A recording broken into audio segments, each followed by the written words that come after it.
Propaganda, fake news has been around forever. Every big power uses it, every country uses it, every government uses it. You're being lied to by people that don't even exist. Disinformation doesn't need to be sophisticated to be effective. Halfway through the campaign, whoever was running this network, we still don't know, started to use AI-generated images instead of stolen Facebook photos. The problem with disinformation is often people will believe what they want to believe. Misinformation is somehow a little more palatable sometimes. It's synthetic for sure, but that synthetic taste sometimes goes down a little easier for people. Daily content, dozens of videos per day, dozens of images, hundreds of images per day that show the egregious consequences of genocide in Gaza. Are we getting to a moment where everything is fake news? Because of these big events, doesn't mean we throw the baby out with the bathwater and suddenly start to distrust everything. We can't just relativize truth to the extent that we can say, well, let's agree to disagree. You always have to fight for truth.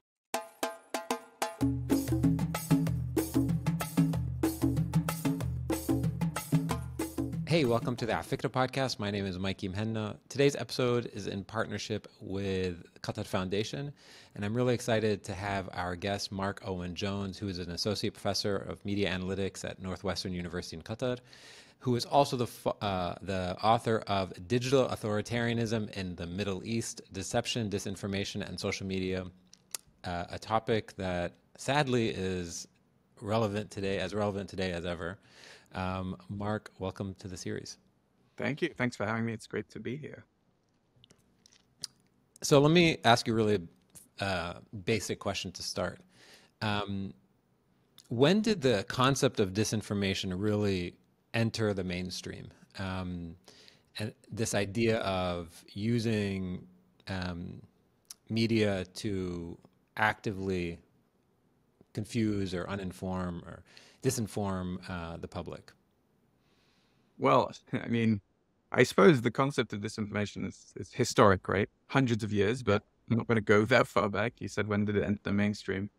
And I think that's actually relatively recently. So I'm thinking about 2015. But that's only mainstream discourse. The term disinformation, I think, has gained popularity since, the mid 2000s. And I think, more recently, it's become a very prominent term. But the reason I think it kind of gained in popularity was due to the internet, right? So propaganda, fake news has been around forever. Every big power uses it, every country uses it, every government uses it. But for the most part, if you can control your media, and we're talking traditional media, whether it's radio or TV, these were much easier to control, right? So it was always state-sponsored disinformation, and it was never called disinformation, just propaganda. But because of the internet allowed, anyone to set up a Twitter account, an X account, Facebook account, it just meant that the ability for individuals to create content increased dramatically. And there's also been like a political movement to try and undermine trust and faith in experts and governments and traditional media, right? And so this, combined with the rise of the internet, has created a kind of storm of information, as well as this political attempt to try and gain popularity by saying, don't trust the traditional sources of news. And because of this, we've seen the term disinformation become more popular. And it became really popular, I think, leading up to the US election in 2016, where it became mainstream in the Western sense. This notion that, now it's going to affect the US, we need a term for it.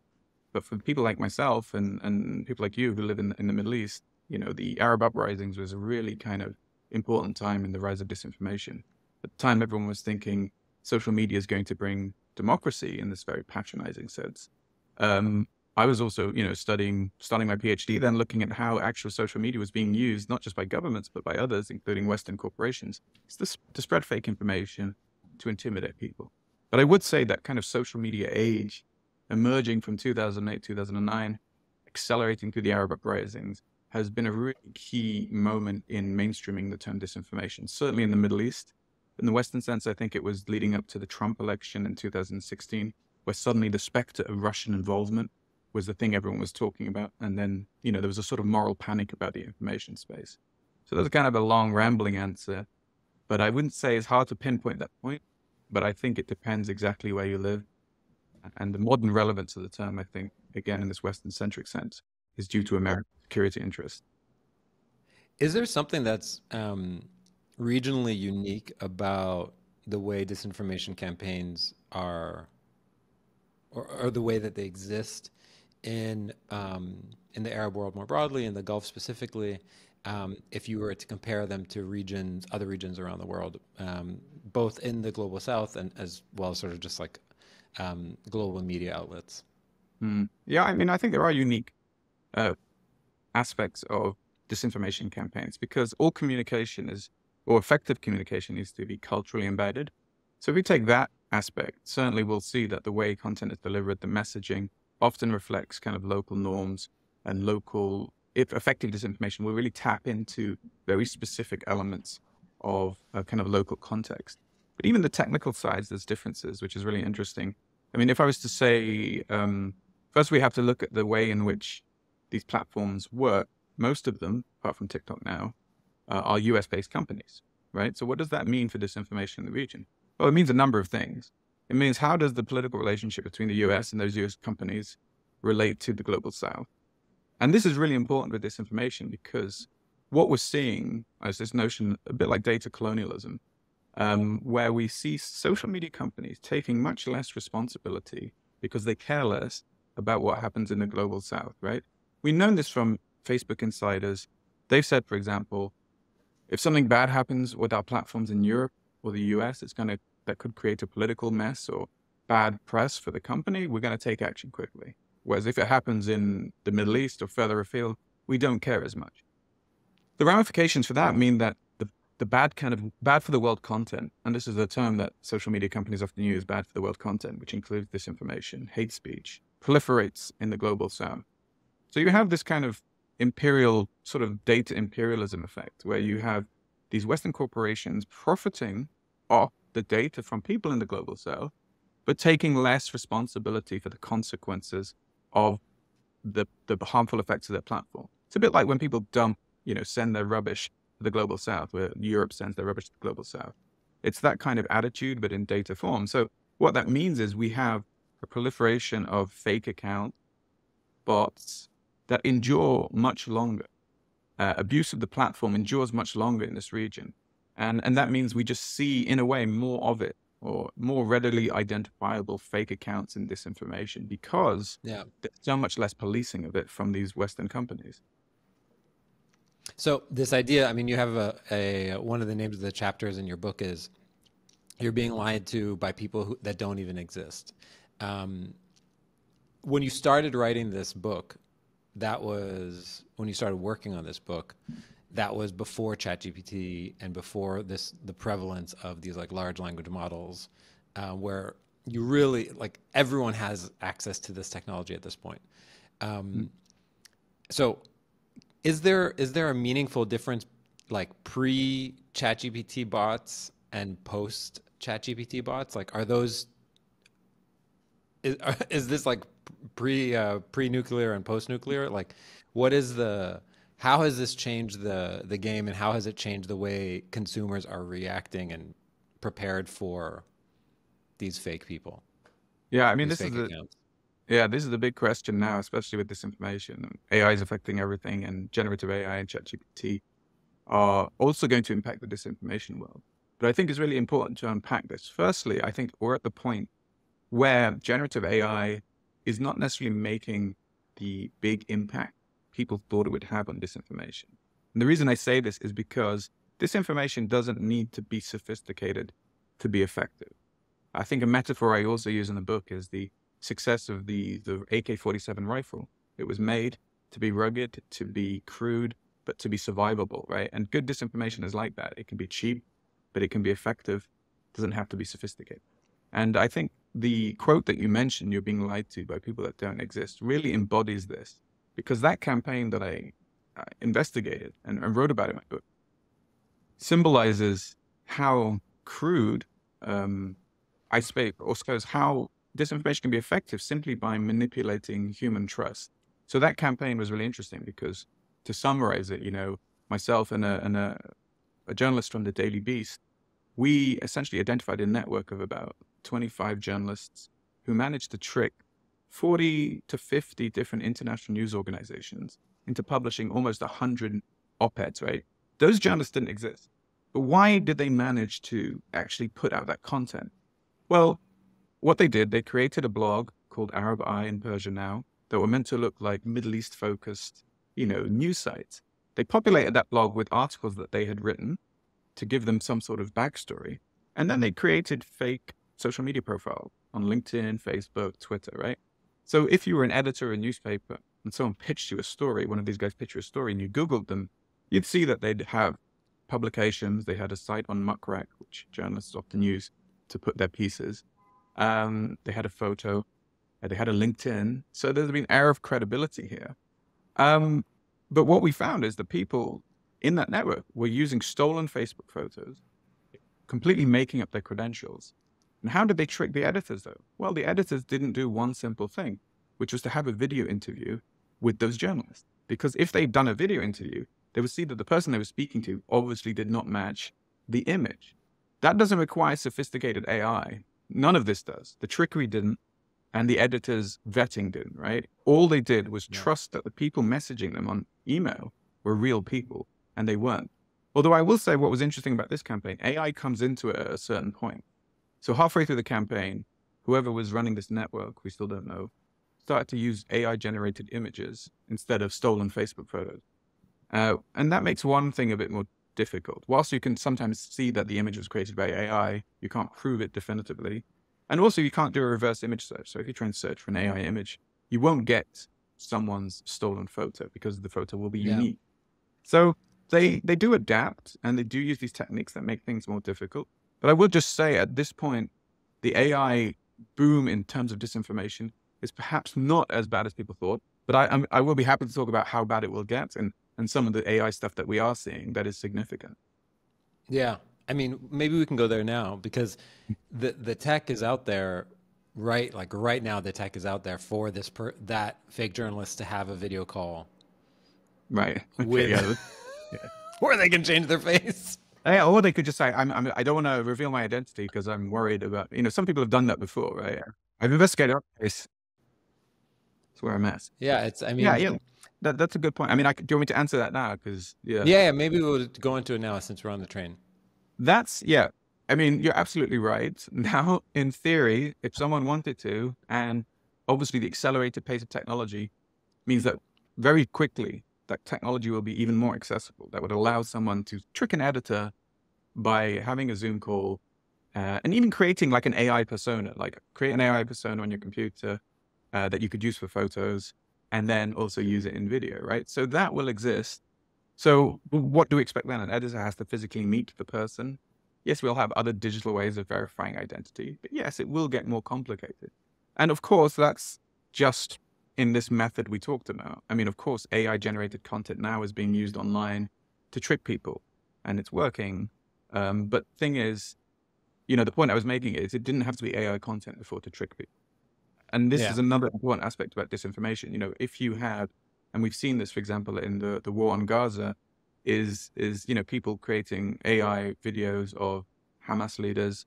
We've seen AI videos of Bella Hadid, the model, who someone edited to say something that she didn't actually say, sort of to condemn Palestine and regret her support for Palestine.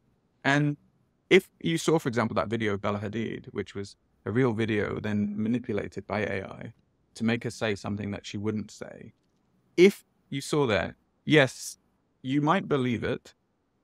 But the problem with disinformation is often people will believe what they want to believe. It doesn't matter what you put before them. The problem with confirmation bias is that often we will just find information that already validates our existing beliefs. So whether it's AI generated or not, there's a danger that we might see and go, okay, that's plausible, I believe it. And that's the end of it. Someone tells you it's AI generated, you might even say, are you sure? I don't think it is. And this is the scary thing about disinformation, is the psychology of it.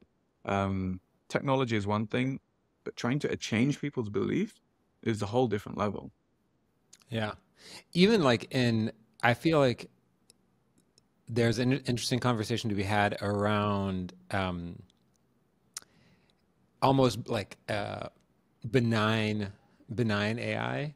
There was this very interesting, heartbreaking, but interesting nonetheless, conversation around this photo that was one of the most shared photos online that said something along the lines of "Save Gaza," right?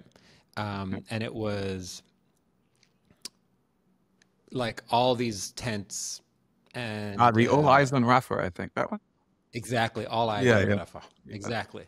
You know, That was this but huge viral sensation, and it was like yeah, all these tents. We'll throw it up on the screen, um, but everyone who is in support of humanitarian justice in Palestine and any justice at all was eagerly sharing it, right? Eagerly Mhm. resharing, all eyes on. And then this discourse happened immediately saying, this is AI generated. Like, how come this is the most palatable image? How come this is the image that has is the type of thing that people are willing to share, and not the other images coming out of Rafah, which were unbelievably heartbreaking. And so, while maybe a little benign, it does point to this idea that maybe misinformation is somehow a little more palatable sometimes, yeah, and just like a little sweeter. It's synthetic for sure, but it's that synthetic taste sometimes tastes a little, goes down a little easier for people. And so, yeah, I'll drink it. I'll eat yeah, it, you know? yeah. I mean, I think there's truth in that. I think the All Eyes on Rafah example was an interesting one. Firstly, I mean, I was very surprised that that image generated so much debate. I mean, I had journalists reaching out to me saying, "Is this AI images? And why is this significant?" I was like, "Why do you care? Like, what? It's not." To me, the images, regardless of AI, doesn't look like it's designed to be real. I mean, it's All Eyes on Rafa spelled in a landscape that doesn't particularly look realistic. So if I used Adobe Illustrator or I hand painted that All Eyes on Rafa thing, no one would have given a damn. So why do they care if that particular image is AI? It wasn't trying to simulate, for example, a child getting injured or anything like Yeah, that. it's like That's a what New I Yorker cartoon. Yeah, it was like a new. So I was like, why is this image causing controversy? But then the reasons why I think it was effective is not even because of the image itself. I think because it was so widely shared, and my belief is that as well. It was probably either promoted or amplified by bots, and it wasn't that it was AI that was significant. It was the fact that it was so widespread so quickly. But it was also at a time when there was this, intense assault on Rafa, right? So there was a lot going on. But having said that, I think it's damning to think, as you said, why can an image like that go viral? Why do people care about an image like that? We've seen daily content, dozens of videos per day, dozens of hundreds of images per day that show the egregious consequences of genocide in Gaza, right? But somehow, the Western sensibility certainly doesn't like to show those things. And it's not just the sensibility, we don't like to see violence. There's also, a general bias that has marginalized Palestinian voices. So there's these levels of bias. And so the kind of really horrible consequences of the occupation are not seen. Yet something like Eyes on Rafah, goes viral. And I don't think that's necessarily a bad thing if it gets people to sort of think, okay, we need to look at Rafah, what's going on. On the other hand, the AI argument was, I think, used to try and discredit the consequences of the invasion. Say, oh, rather than look at these real horrible images coming out of Rafah, let's all talk about this AI image. And if there is this AI deception narrative, what else is being faked? And this is what bothers me, is because we talk partly about the fact that media often ignores the real brutal images coming out of Gaza. But there's also this narrative of Pallywood that Israel has often used and the Hasbro have often used to try and discredit real images of Palestinian suffering, to say that all these images have been constructed and are fake. This narrative has been used time and time again. And I think that feeds into this all eyes on Rafah AI image. It's like the Palestinians now are using AI to try and trick people. And I think that was my alarm, because it can be benign. It can give people who didn't ordinarily know an awareness of this campaign. But similarly, it can also be used to try and discredit the validity of what's really going on. So it is a double-edged sword in that regard. Yeah. I can see that there is a potential benignness to it, right? Still Yeah. don't get the AI focus from the press on that particular image. I'm going to ask you a question that maybe you're not qualified to answer, but Sure. it's a worthwhile like thought experiment to think about, which is, I guess the basic question is, how long has the news existed? as a sort of a sector. And with this amount of technology at the disposal of everyone, is it possible that in 30 years, the idea that there is a news industry that kids 30 years from now will say like, no, this is anything that gets published is as valuable as like the free newspaper that you get on the sort of tabloidy newspaper. Like, don't believe any of this stuff. Right. Because the profit motive of these organizations, they can only sell if it bleeds, it leads. And at this point, everything needs to bleed. And so everything's fake news. Like, are we getting to a moment where everything is fake news? Yeah, why not? No, I mean, like, in terms of the history of news, I think news has been I'm not real. This could be an AI generated me. Classic. But I mean, I think news in some form has been around since probably the beginning of human civilization or communication.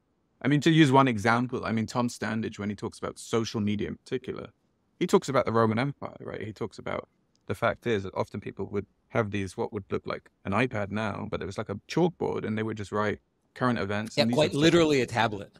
A tablet, an actual tablet. So they weren't An like actual hammering tablet. into it. They were a bit more sophisticated. But, because news doesn't have to be national news. It can be local news. News doesn't have to be daily news, right? So, maybe you could argue the hieroglyphics were kind of news for, thousands of years later, you could figure out that they actually, ancient Egyptians wanted to say something. I mean, what is news, right? But we won't get That's what I called old news. Sorry, I couldn't help but make that old joke. news, yeah. That's a good one, yeah. Ancient news. I mean, yeah. Okay. I guess that's all ancient history kind of thing. But yeah, so news has always been around in some form. But I think there's an interesting, if you look at sort of communications theory, some would argue that what's really interesting is that the majority of the 1900s and early 20th century or 21st century, I suppose, news was formed in a different way. You had more gatekeepers because news was broadcast either through television, newspapers, and radio. And often this had a certain amount of centralization where, a small group of people, not a conspiracy, whether it was, government controlled or privately controlled, would have a lot of say on the editorial content, as would advertisers if it's the US model. And they would broadcast this image, this message to lots of people, right? So they were gatekeepers. But then you have obviously digital media, which removed that gatekeeping role and sort of shifted things around. And this is, as I said earlier, why we also have a proliferation of an information storm and much disinformation. But I don't think we can ever say that everything will become fake news. But I do worry because news and information are also related to power, and I think a lot of the new populists now we see who will be influential. And I say that because people like Donald Trump, who might be the president of America, and Elon Musk, who might be, I don't know, his unofficial deputy. These people are information brokers, and they preside over countries that define a lot of the information technologies that we use. So certainly news in the digital space might become compromised. And I think we're seeing this now on platforms like X, where there is increased lack of accountability, the increased gaslighting of people for believing non-unofficial sources, and a complete disregard, I would say, for truth that is being popularized. And that worries me. It doesn't mean truth will die.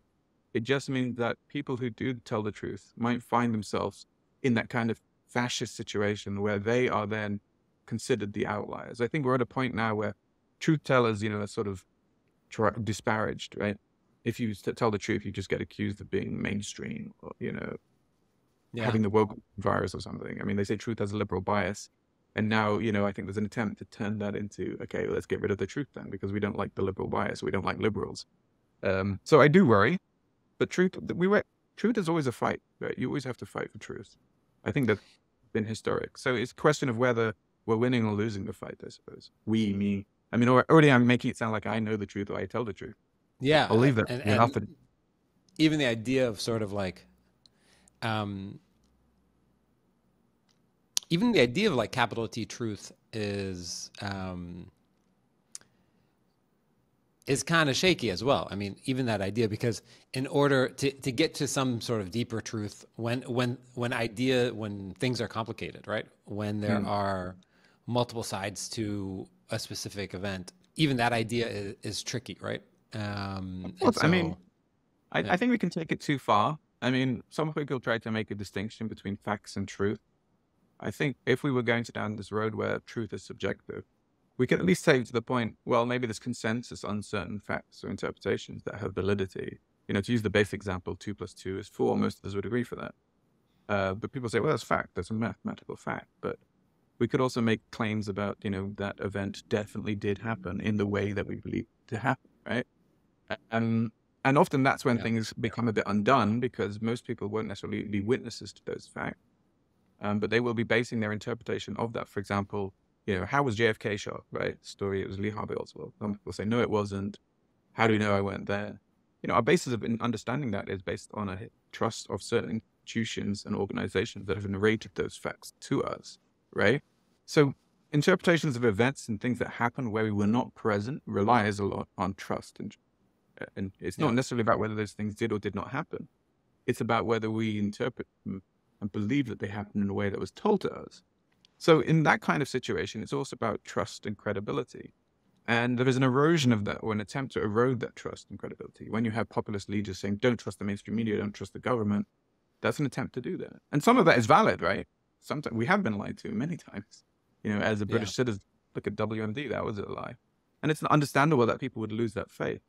But losing faith in because of these big events doesn't mean we throw the baby out with the bathwater and suddenly start to distrust everything.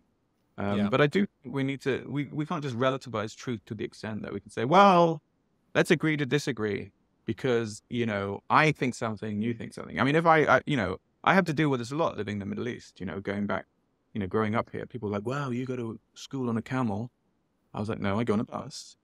And if they said, let's agree to disagree, it would be absurd because I know I went to school on a bus. I just meant to sort of think, oh, okay. They're entitled to that perception of the truth because they believe I went to school on a camel.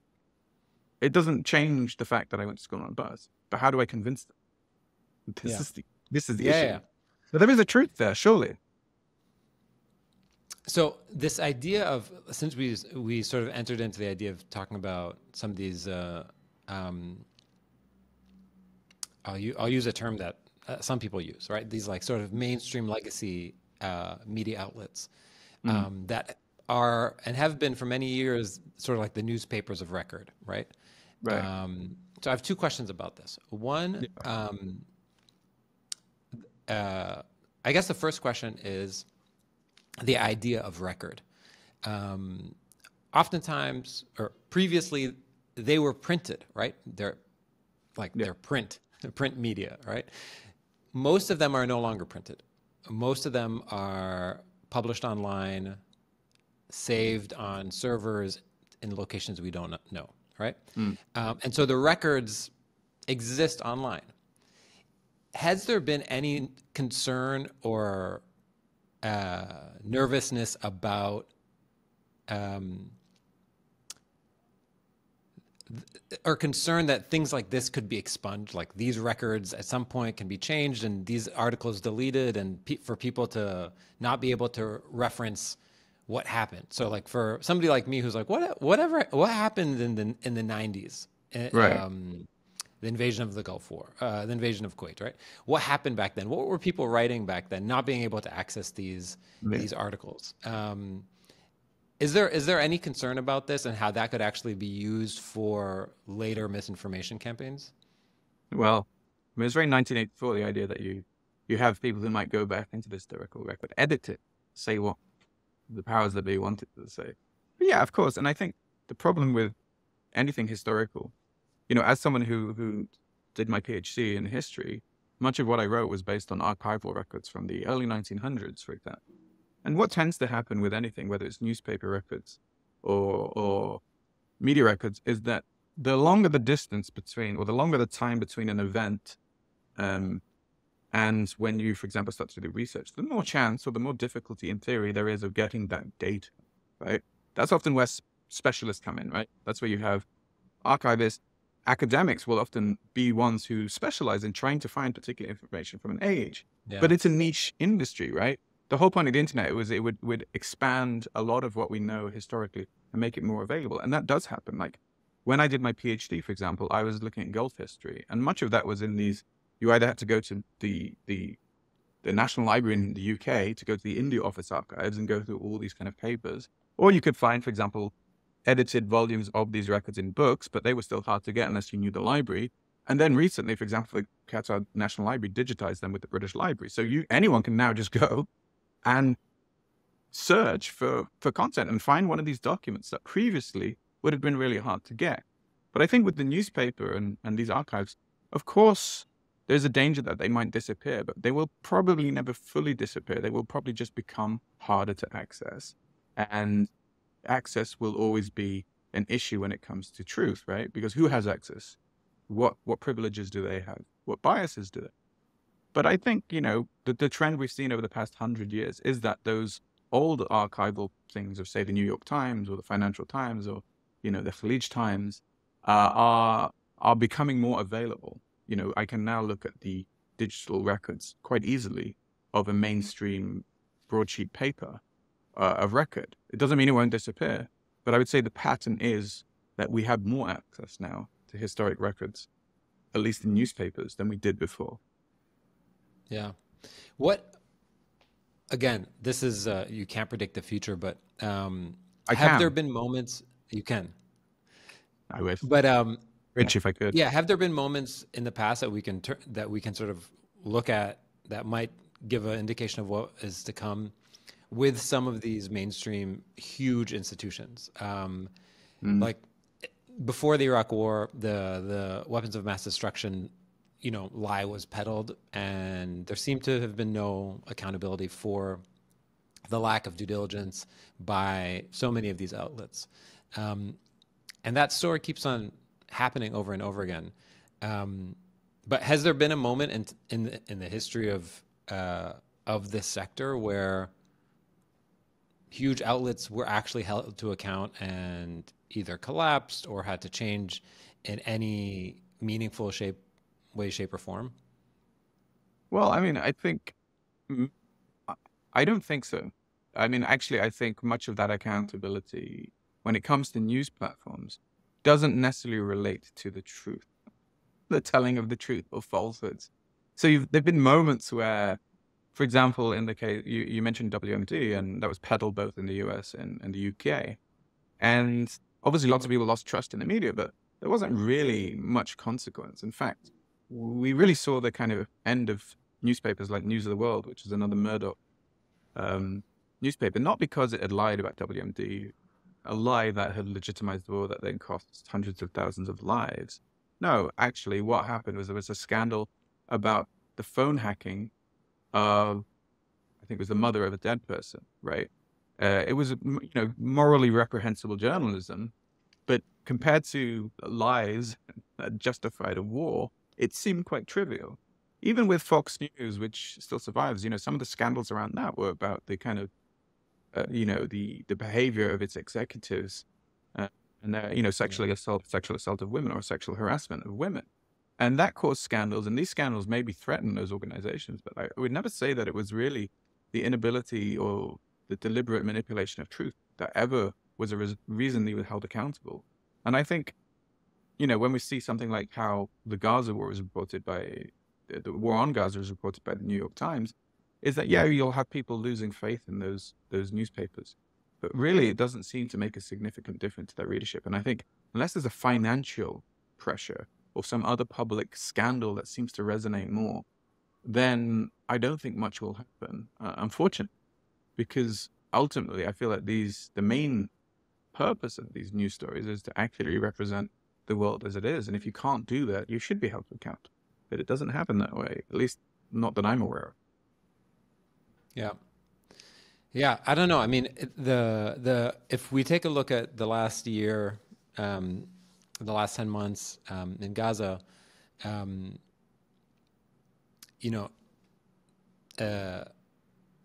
Israeli army has been targeting journalists, both in Lebanon and in all across Palestine.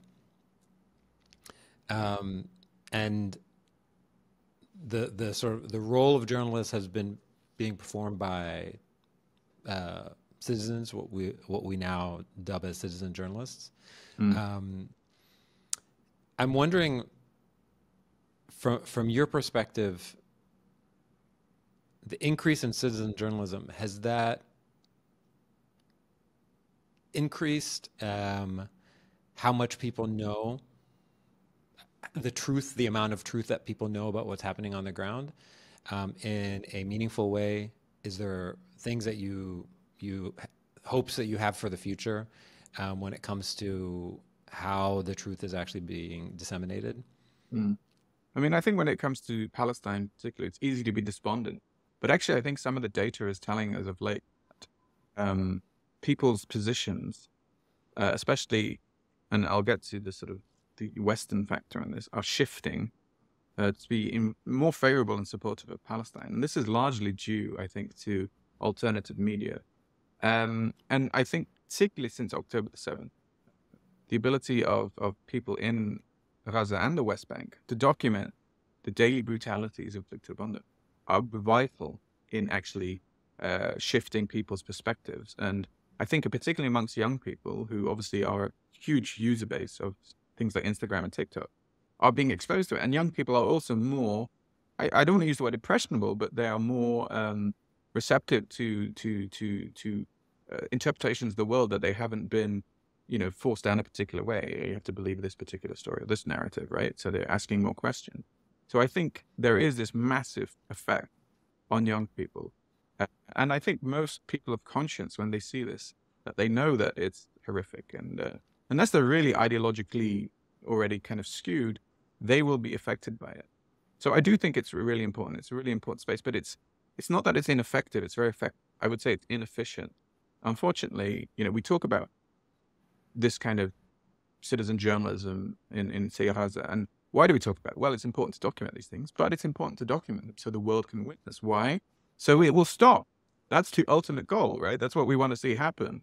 And for it to stop, though, so many things have to happen on a larger scale. And one of those things is, for example, in Israel's case, not to have so much US political and financial and military support. How does that stop? Well, you have to convince US audiences. And the best way to convince US audiences who will then, in theory, pressure their elected senators is for them to be exposed.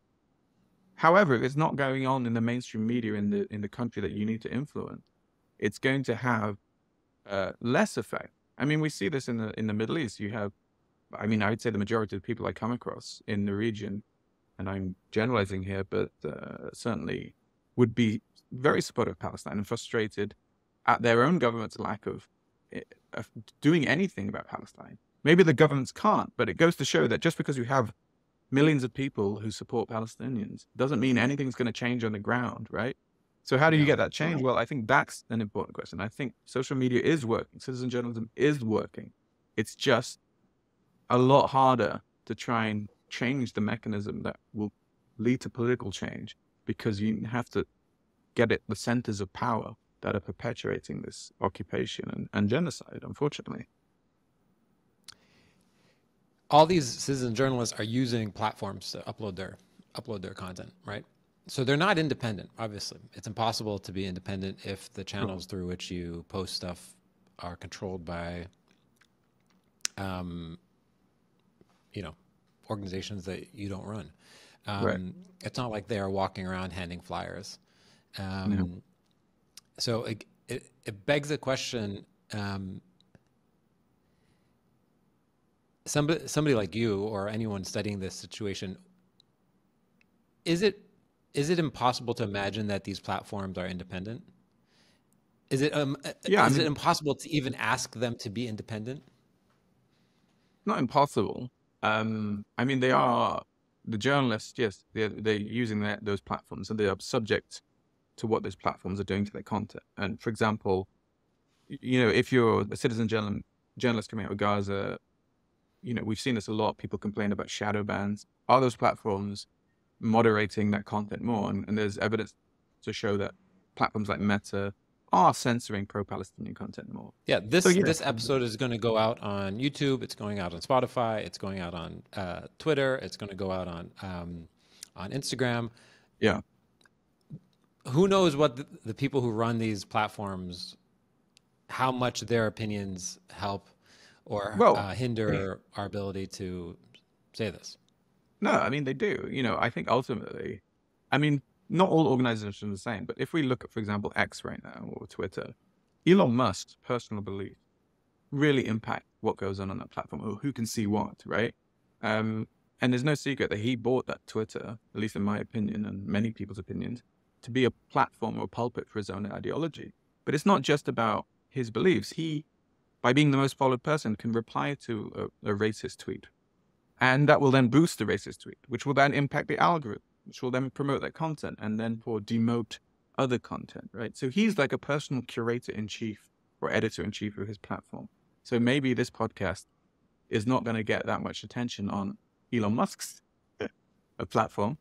But something like, Instagram, YouTube, these companies have been called out for their sympathy to or their lack of sympathy rather to Palestinians.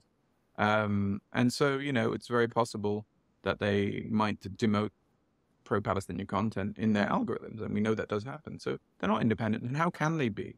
The only way that they could be independent, in theory, is to have some sort of public service model where they are, one, they're regulated as publishers, and that they have a broad editorial board and a diverse editorial board with a sort of internal constitution that basically dictates a sort of set of behaviors. And that's the only way that could happen, but that doesn't happen. Facebook have something, called the oversight board, but it's 20 people.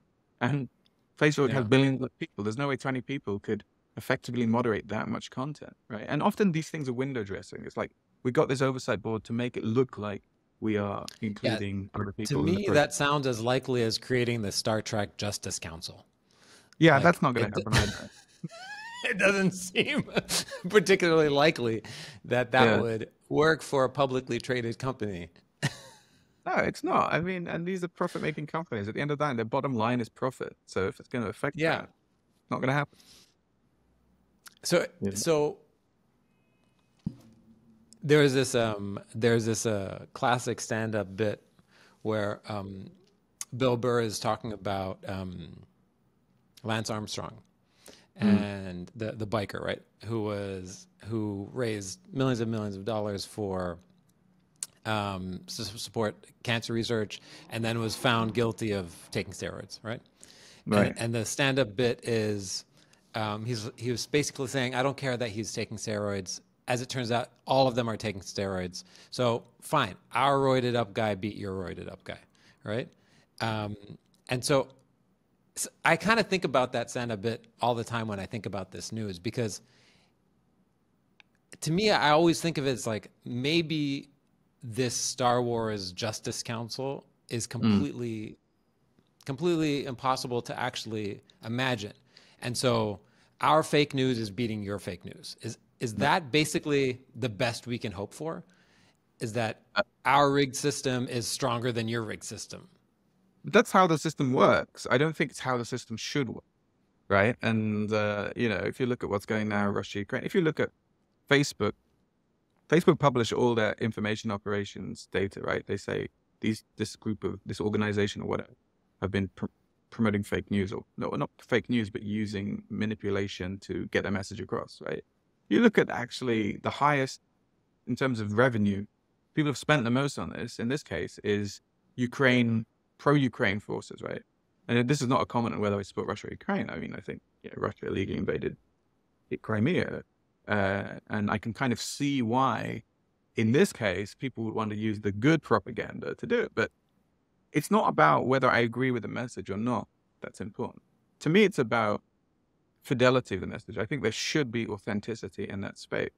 I don't think there should be manipulation of social media just because we agree with the message. And I have this conversation a lot with people and students, especially at Gaza, like, if they're using these kind of dodgy tactics, this fake accounts and deception, shouldn't we use it too?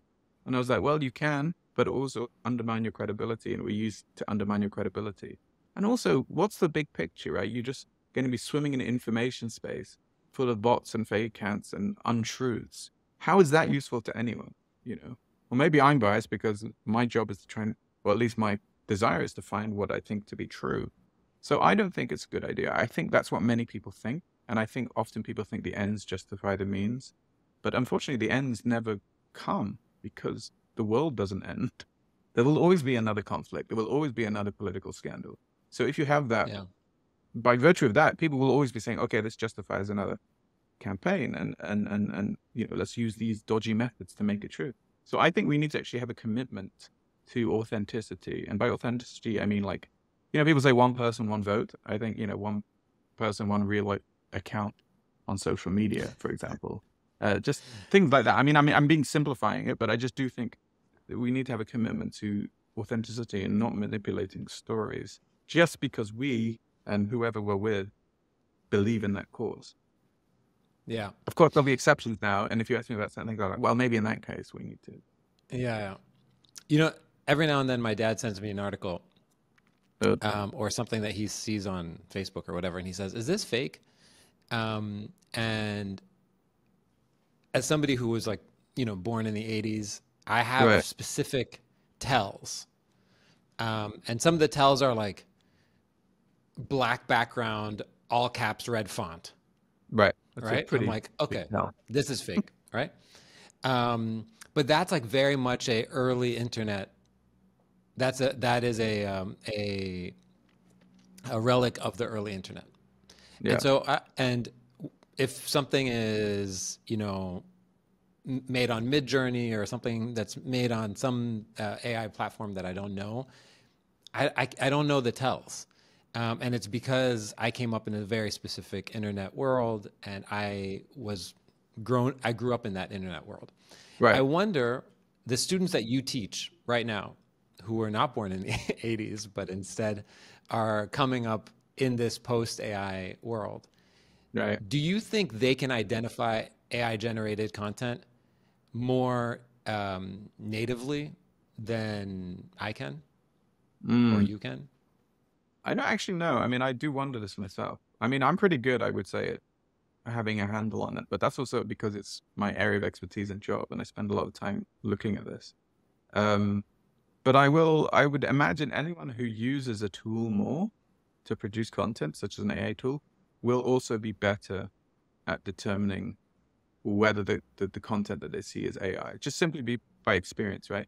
So I don't necessarily think it's a generational thing per se. It's not age particularly. It's just exposure and use of these tools.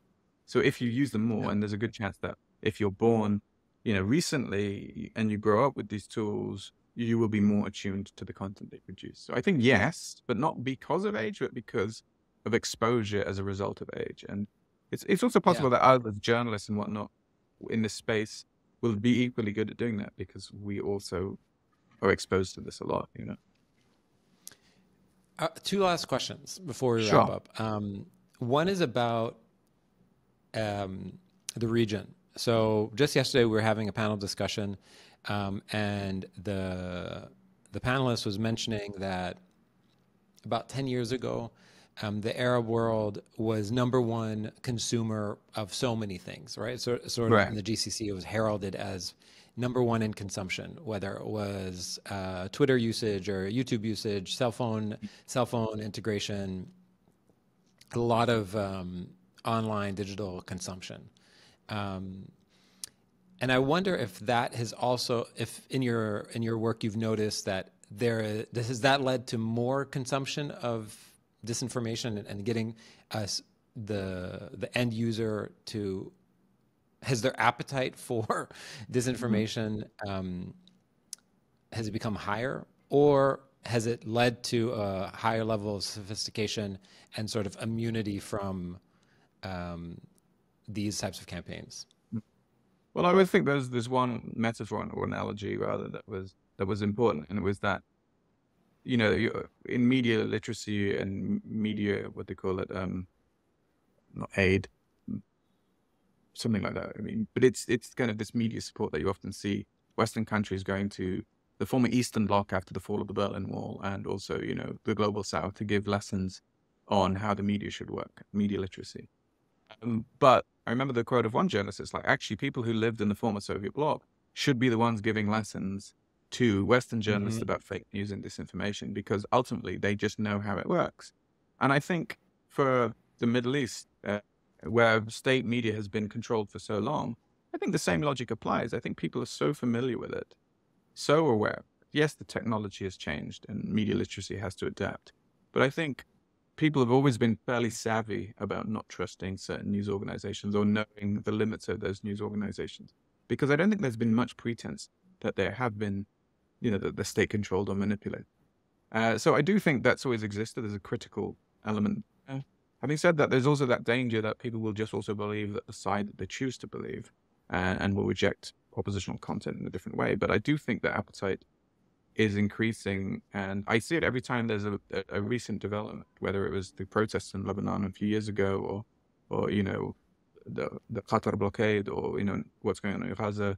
These are kind of, I would say, learning moments and learning opportunities where people then, new younger people, or people who weren't previously exposed to things, are then become aware of manipulation. And I think there is that drive there.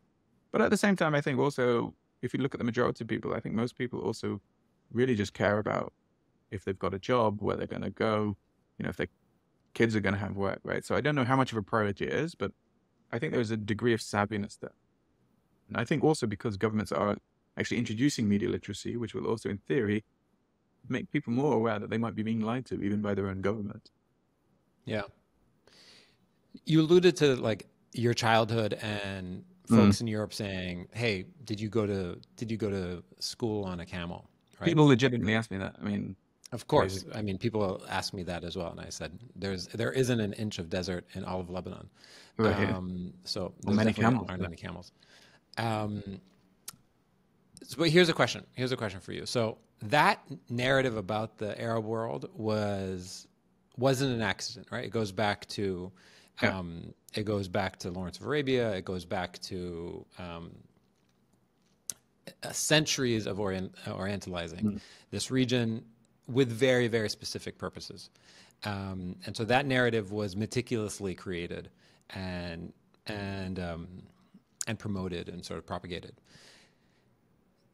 Right now, maybe a kid who knows the current version of you maybe doesn't think that. Right. But they think something. So what do people in Europe and in the rest of the world think about the Arab world, and who is promoting that narrative? Why do they think what they think about the Arab world? And who is the propagator and the promoter and the profiter from that narrative?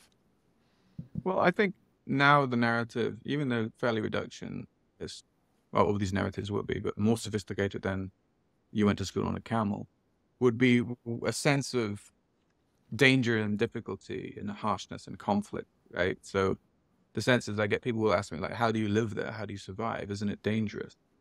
These narratives, I think, are the predominant ones that I see.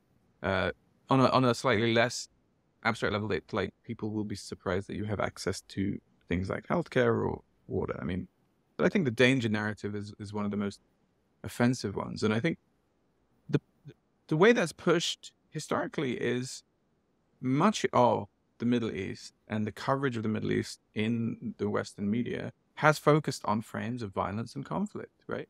So people who live in Europe and, in the US, for example, the average Joe will be consuming content about the Middle East that's about violence and danger. So their worldview about the region is shaped through this paradigm of instability. And in some cases, yes, we can look at that as a profit. Like if you look at, the Iraq war, why was Iraq invaded? No one's quite sure. But if you say, for example, the oil argument, you can say, yes, Western contractors made money off that. Was there a political rationale for it as well? Possibly. But just because someone profits, it doesn't mean that was the main reason. But you can see that, yes, this notion of instability, the need to make peace or bring democracies to the region has also been a profit-making enterprise for a number of people. So there is money to be sold in telling people that the world is dangerous. And I think that's one of the reasons we see that narrative in the Middle East, but also it's primarily ignorance, and it's also a lack of care. It was really interesting that the Qatar World Cup, I mean, I live in the Gulf where you have the kafala system. The treatment of migrant labor is often not great, and the pay is also very low.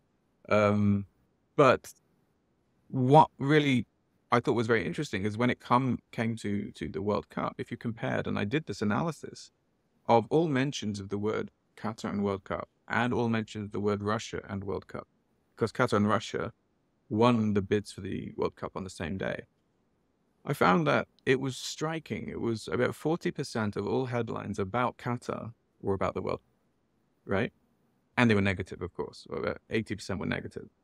And there was about 3% of mentions of Russia were about the World Cup.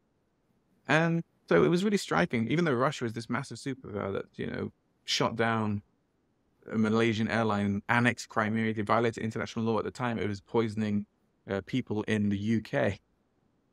This focus on demonizing Russia because it's hosting the World Cup was tiny. Yet Qatar, a tiny country, suddenly was shaped in the Western imagination as this horrific place, despite its relative size and despite the fact that you can't compare small countries to what, say, for example, Russia has done. So even in that example, where it's not about instability, it's about cruelty and brutality, which, as we know, is a very Orientalist trope, the brutal Arab, the cruel Arab, right, and the exploitative Arab. So I think in that case, that was the Western desire to sort of think no one cares about Qatar. They care about football. So how do we get them to read stories about Qatar? Well, we'll talk about football. But also in that case, we have to bear in mind that there were industries, PR companies, who are literally pitching stories to demonize, and this is not just specific to Qatar, but this is how the PR industry works, to do certain things, right? So, for example, in the case of the first Iraq invasion, and talking about 1990, you had a PR company that basically created a false story. Naira, they got someone to testify in Congress about Iraqi soldiers killing babies. That never happened. But a PR company, or American PR company, Hill & Knowlton, made money off that. Same with the Qatar crisis. 30 years later, you have Cambridge Analytica spreading narratives about, in this case, Qatar, supporting terrorism and Islamism. And you have another guy pitching, his bid to try and get the media in the UK to basically associate Qatar with terrorism. So you literally have people often paid by foreign governments who are next door. So when we talk about Orientalism, yes, we have Orientalism from Western media, but we also have people close to home in the Middle East who are trying to, engage in these kind of neighborly geopolitics, undermine their neighbors by spreading narratives that also perpetuate Orientalist tropes about terrorism, right? So there's all sorts of people profiting from this kind of abstract higher level, I don't know, Dick Cheney's companies will benefit from the invasion of Iraq, to literally these PR mercenaries who want to try and make money from attacking their neighbors, all creating this output that is the same, that the region is dangerous, that XYZ country are terrorists, and Arabs by proxy are also terrorists. So, it's a long chain of different actors. This is why when I call disinformation and even Orientalism, you have supply chains, right? You have people paying for these services to promote these narratives and these images. Yeah. Okay. Well, Professor Marc Owen Jones, the author of Digital Authoritarianism in the Middle East, Deception, Disinformation, and Social Media. Marc, thanks so much for being here, man. Thank you for having me. It was great speaking to you.